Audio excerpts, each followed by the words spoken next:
नमस्ते दोस्तों, आप सभी को हिंदी दिवस की हार्दिक बधाई। राष्ट्रभाषा हिंदी जन जन को जो भाती है वह भाषा हिंदी कहलाती है। हम सबको मिलाती है, मन के भाव समझती है, एकता का गीत गाती है, वह भाषा हिंदी कहलाती है। इस संसार के केवल मनुष्य को ही वाणी का वरदान प्राप्त है। इसके माध्यम से वह अपने मन के विचार तथा भावनाओं को बोलकर या लिखकर व्यक्त करता है तथा दूसरों के विचारों को सुनकर या पढ़कर समझ सकता है। विचारों की यह अभिव्यक्ति भाषा के माध्यम से होती है। साहित्य, कला, ज्ञान, विज्ञान, दर्शन आदि सभी का आधार भाषा ही है। काव्य पाठ, कहानी सुनना, वार्तालाप, भाषण, समाचार, वाचन, वाद विवाद, नाटक, रेडियो, मोबाइल, दूरदर्शन के श्राव्य कार्यक्रम आदि भाषा के मौखिक रूप है। भाषा शब्द भाष धातु से बना है, जिसका अर्थ है बोलना अथवा अभिव्यक्त करना। प्रत्येक भाषा की अपनी लिपि होती है। लिपि का अर्थ होता है लीपना। हिंदी भाषा की लिपि है देवनागरी। देवनागरी विश्व की एकमात्र वैज्ञानिक लिपि है। राष्ट्रभाषा का अर्थ एवं आवश्यकता। किसी भी स्वतंत्र देश के कुछ राष्ट्रीय चिन्ह या प्रतीक होते हैं जिनमें उनकी राष्ट्रभाषा होती है। जैसे जापान जापानी, चीन चीनी, फ्रांस फ्रांसीसी, ब्रिटेन अंग्रेजी आदि। किसी भी देश में सबसे अधिक बोली तथा समझी जाने वाली भाषा ही वहाँ की राष्ट्रभाषा होती है। प्रत्येक राष्ट्र का अपना एक स्वतंत्र अस्तित्व होता है। उनमें अनेक जातियों, धर्मों और भाषाओं के लोग रहते हैं। अतः राष्ट्रीय एकता को सुदृढ़ करने के लिए एक ऐसी भाषा की आवश्यकता पड़ती है जो पूरे देश को एक सूत्र में बांध सके, जिसका प्रयोग सभी नागरिक कर सके तथा सरकारी कामकाज भी इस भाषा में किया जा सके। ऐसी व्यापक भाषा ही राष्ट्रभाषा कहलाने का गौरव प्राप्त कर सकती है। हिंदी भाषा इन सभी आवश्यकताओं की पूर्ति करने में समर्थ है। राष्ट्रभाषा के रूप में हिंदी को मान्यता। भारत के संविधान का निर्माण करते समय संविधान के निर्माताओं के समक्ष यह प्रश्न आया कि किस भाषा को राष्ट्रभाषा के रूप में स्वीकार किया जाए। प्राचीन काल में भारत की भाषा संस्कृत तथा मुगल काल में उर्दू तथा ब्रिटिश शासन काल में अंग्रेजी थी। संविधान सभा ने सभी पहलुओं पर भली भांति विचार करके 14 सितंबर 1949 को हिंदी को भारत संघ की राजभाषा घोषित किया। भारतीय संविधान के अनुच्छेद 343 के अनुसार भारतीय संघ की राजभाषा हिंदी है। 14 सितंबर को ही संपूर्ण देश में हिंदी दिवस मनाया जाता है। हिंदी भाषा का इतिहास और विकास। हिंदी वास्तव में पारसी भाषा का शब्द है, जिसका अर्थ है हिंदी का या हिंद से संबंधित। हिंदी शब्द की निष्पत्ति सिंध से हुई है। ईरानी भाषा में स का उच्चारण ह किया जाता था। इसी प्रकार हिंदी शब्द वास्तव में सिंध शब्द का प्रतिरूप है। कालांतर में हिंद शब्द संपूर्ण भारत का पर्याय बनकर उभरा है। इसी हिंद से हिंदी शब्द बना। आज हम जिस भाषा को हिंदी के रूप में जानते हैं वह आधुनिक आर्य भाषाओं में से एक है। आर्य भाषा का प्राचीनतम रूप वैदिक संस्कृत है, जो साहित्य की परिनिष्ठित भाषा थी।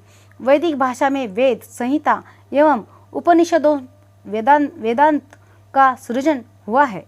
वैदिक भाषा के साथ ही साथ बोलचाल की भाषा संस्कृत थी, जिसे लौकिक संस्कृत भी कहा जाता है। संस्कृत का विकास उत्तरी भारत में बोली जाने वाली वैदिक कालीन भाषाओं से माना जाता है। अनुमानतः 8वीं शताब्दी ईसा पूर्व में इसका प्रयोग साहित्य में होने लगा था। संस्कृत भाषा में ही रामायण तथा महाभारत जैसे ग्रंथ रचे गए। वाल्मीकि, व्यास, कालिदास, अश्वघोष, भवभूति, विशाख, मम्मट, दंडी तथा श्रीहर्ष आदि संस्कृत की महान विभूतियाँ हैं। इनका साहित्य विश्व के समृद्ध साहित्य में से एक है। संस्कृतकालीन आधारभूत बोलचाल की भाषा परिवर्तित होते होते 500 ईस्वी पूर्व के बाद तक काफ़ी बदल गई, जिसे पाली कहा गया। महात्मा बुद्ध के समय में पाली लोक भाषा थी और उन्होंने पाली के द्वारा ही अपने उपदेशों का प्रचार किया। संभवतः यह भाषा ईसा की प्रथम ईस्वी तक रही। पहली ईस्वी तक आते आते पाली भाषा और परिवर्तित हुई, तब इसे प्राकृत की संज्ञा दी गई। ईसा का काल पहली ईस्वी सन 500 ईस्वी सन तक है। आगे चलकर प्राकृत भाषाओं के क्षेत्रीय रूपों से अपभ्रंश भाषाएं प्रतिष्ठित हुई। अपभ्रंश से ही हिंदी भाषा का जन्म हुआ। अनुमानतः 13वीं शताब्दी में हिंदी भाषा में साहित्य रचना का कार्य प्रारंभ हुआ। यही कारण है कि हजारी प्रसाद द्विवेदी जी हिंदी को ग्राम्य अपभ्रंशों का रूप मानते हैं। आधुनिक आर्य भाषाओं का जन्म अपभ्रंशों के विभिन्न क्षेत्रीय रूपों से माना जाता है। हिंदी भाषा का उद्भव अपभ्रंश के अर्धमागधी, शौरसेनी और मागधी रूपों से हुआ है। हिंदी भाषा का विकास। हिंदी भारतीय गणराज्य की राजकीय और मध्य भारतीय आर्य भाषा है। सन 2001 की जनगणना के अनुसार लगभग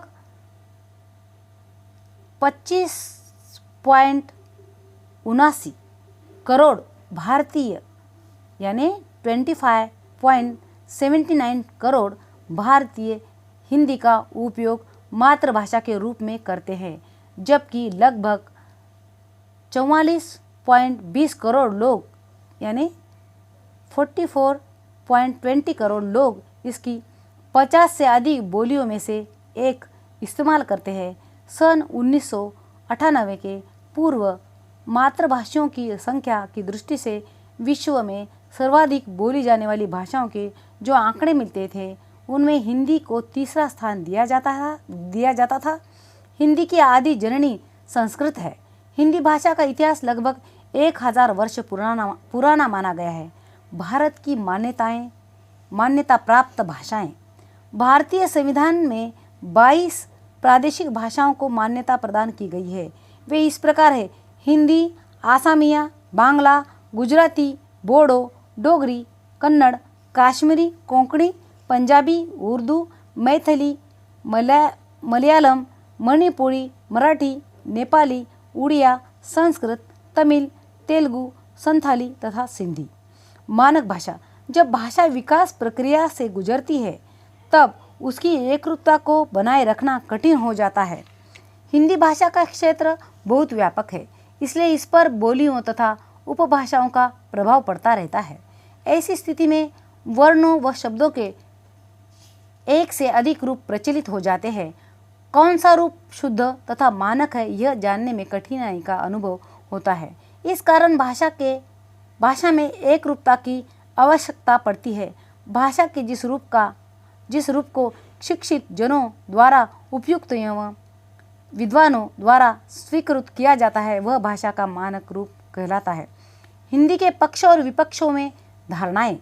यद्यपि हिंदी को भारतीय संविधान सभा ने राजभाषा के रूप में स्वीकार किया, पर कुछ प्रांतों ने इसका विरोध किया था। हिंदी को राजभाषा के रूप में स्वीकार नहीं किया। हिंदी के पक्षधर यह मानते हैं कि हिंदी भाषा अत्यंत सरल है, इसके साहित्य भी समृद्ध है, इसे देश के हर हिस्से में किसी न किसी रूप में अवश्य प्रयोग किया जाता है और इसमें शब्द भंडार असीमित है। साथ ही इस भाषा में अन्य भाषाओं के शब्दों को भी आत्मसात करने की अद्भुत क्षमता है। पर कुछ लोगों का यह तर्क है कि यह भाषा केवल उत्तर भारत में हिंदी का प्रयोग भारत में हिंदी का प्रयोग लगभग 70% निवासियों द्वारा किया जाता है। अतः हिंदी को हमारी राष्ट्रभाषा भी कहा जाता है। फैली हुई है दिशा दिशा में, ले लेती है सबको पनाह में। फैली हुई है दिशा दिशा में, ले लेती है सबको पनाह में। कैसे करूँ गुणगान हिंदी, कैसे करूँ गुणगान हिंदी, तू है भारत माँ की बिंदी, तू है भारत माँ की बिंदी। हिंदी के प्रति हमारा कर्तव्य। भारतेंदु हरिश्चंद्र ने कहा था, निज भाषा उन्नति है सब उन्नति को मूल, बिनु निज भाषा ज्ञान के मिटे न ही को सूल। अंग्रेजी पढ़ के यद्यपि सब गुण होत प्रवीण, पर निज भाषा ज्ञान के रहत हीन के हीन। अर्थात मातृभाषा की उन्नति बिना किसी भी समाज की तरक्की संभव नहीं है तथा अपनी भाषा के ज्ञान के बिना मन की पीड़ा को दूर करना भी मुश्किल है। हमारा कर्तव्य है कि हम हिंदी को अपनाएं, अंग्रेजी का एक भाषा के रूप में सीखना कोई बुरी बात नहीं है। हम याद रखें कि व्यवहार में हिंदी का प्रयोग हीनता का प्रतीक न होकर गौरव का प्रतीक है। हिंदी भाषा की विशेषताएं व उपलब्धियां। हिंदी भारत की राष्ट्रभाषा, राजभाषा तथा संपर्क भाषा है। यह भारत में अनेक राज्यों के निवासियों की मातृभाषा है तथा यह देश की संपर्क भाषा भी है। हिमाचल प्रदेश, उत्तर प्रदेश, उत्तराखंड, हरियाणा, दिल्ली, मध्य प्रदेश, छत्तीसगढ़, बिहार तथा झारखंड मुख्य हिंदी भाषी प्रदेश है। हिंदी पूर्णतः वैज्ञानिक भाषा है। इसके उच्चारण व लेखन में एक रूपता है। हिंदी फिजी देश की राजभाषा है। यह मॉरिशस, फिजी, त्रिनिदाद और टोबैगो, सुरिनाम, मलेशिया, अमेरिका, दक्षिण Africa, Yemen, Uganda, Nepal, New Zealand, Germany आदि में भी बोली जाती है। संपूर्ण विश्व में हिंदी में सबसे अधिक फिल्में बनाई जाती है। डॉक्टर जयंत नौटियाल ने 20 वर्षों तक देशी तथा विदेशी भाषाओं के आंकड़ों का अध्ययन करके यह सिद्ध कर दिया है कि हिंदी भाषियों की संख्या चीनी बोलने वालों से भी अधिक है।